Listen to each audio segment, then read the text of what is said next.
Okay, so February is going to end, and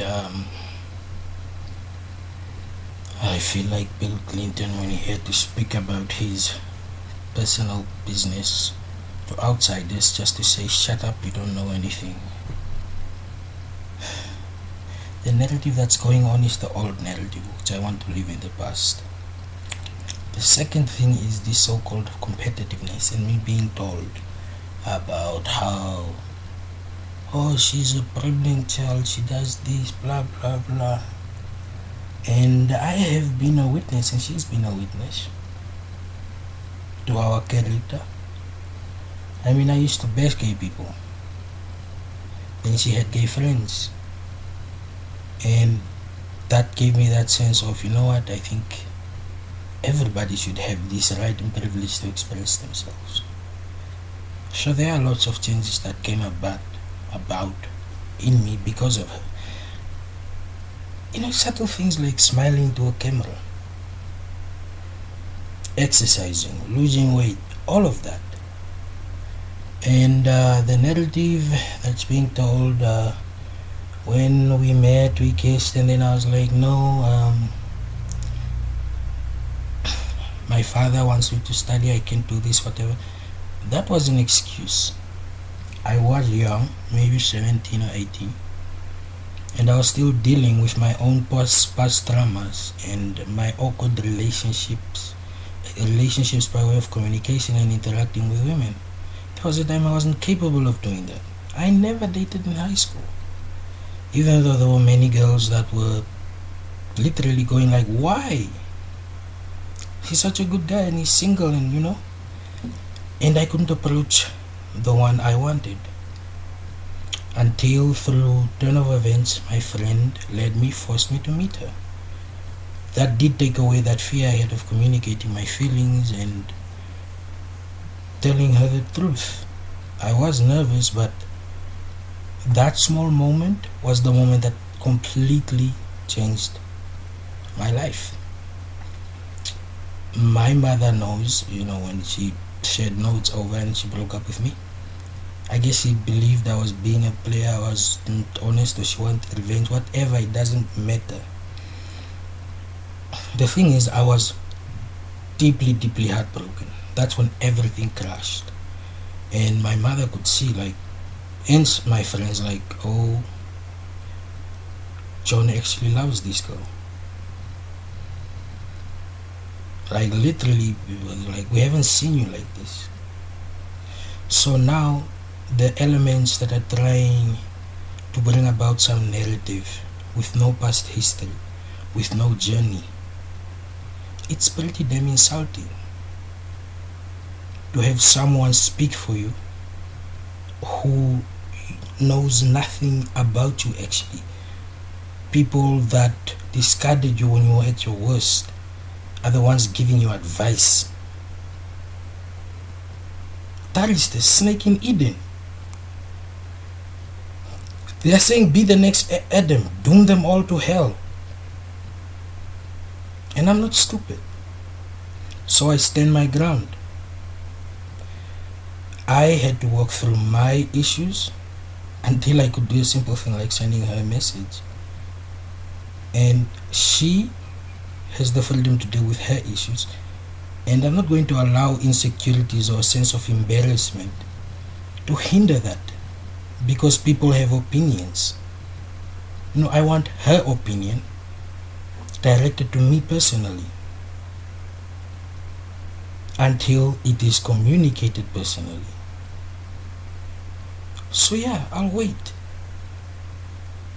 Just get your nose out of it and let me do more important things. And this is mostly for these young 17, 18, 19-year-olds with their childhood crushes who are just becoming a nuisance, you know.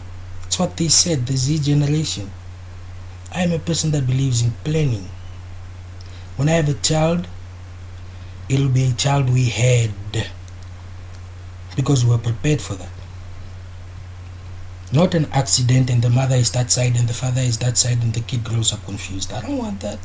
I was raised by my parents who've been together through thick and thin. I was a witness to that. And family is the most important thing to me. It's what drives me. I am a bit harsh when I try to enforce a sense of family unity to cut off the divides. But they know I would give my life up within an instant, one heartbeat.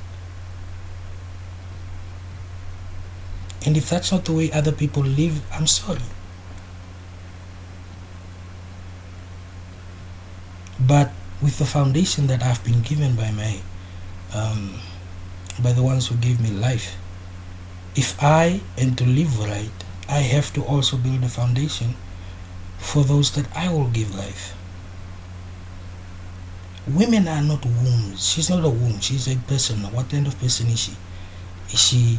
Do you support her? Does she support you? It's all about building a team bond, and it does have a lot to do with saying my partner, my companion, my lover, my husband, my wife is my best friend, the one that I communicate everything with. There's nothing wrong with that, because it's a unit, it's one.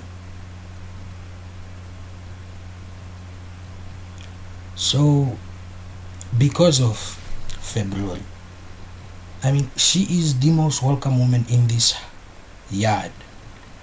She's the only one my mother will let in without thinking, because so far as I know, my mother's already said she is great. And do you remember what you told me about her? So yeah, my mother does like her out of the world. She chased off some girl. I was fixing her laptop and she chased her off. Like, go. He was kind of like, you want to come and seduce him? He's taken. So honestly, that's why I said the yard, the house is open. She is welcome. This is her home.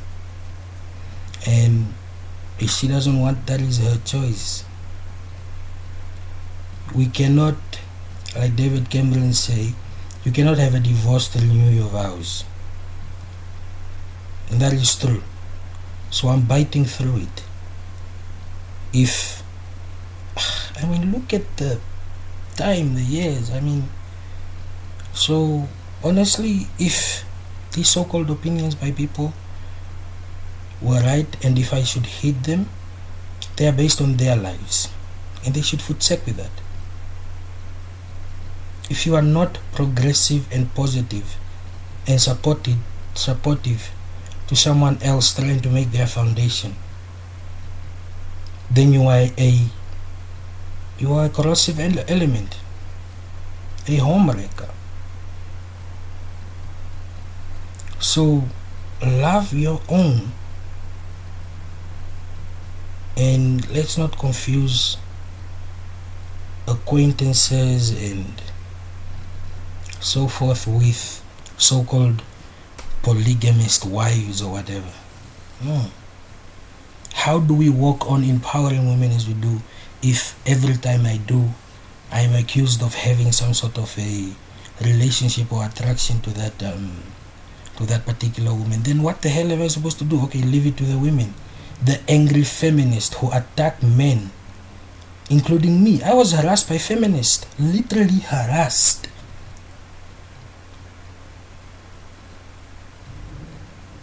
So, I say jump on their ditchy bandwagon where men and women can be feminist.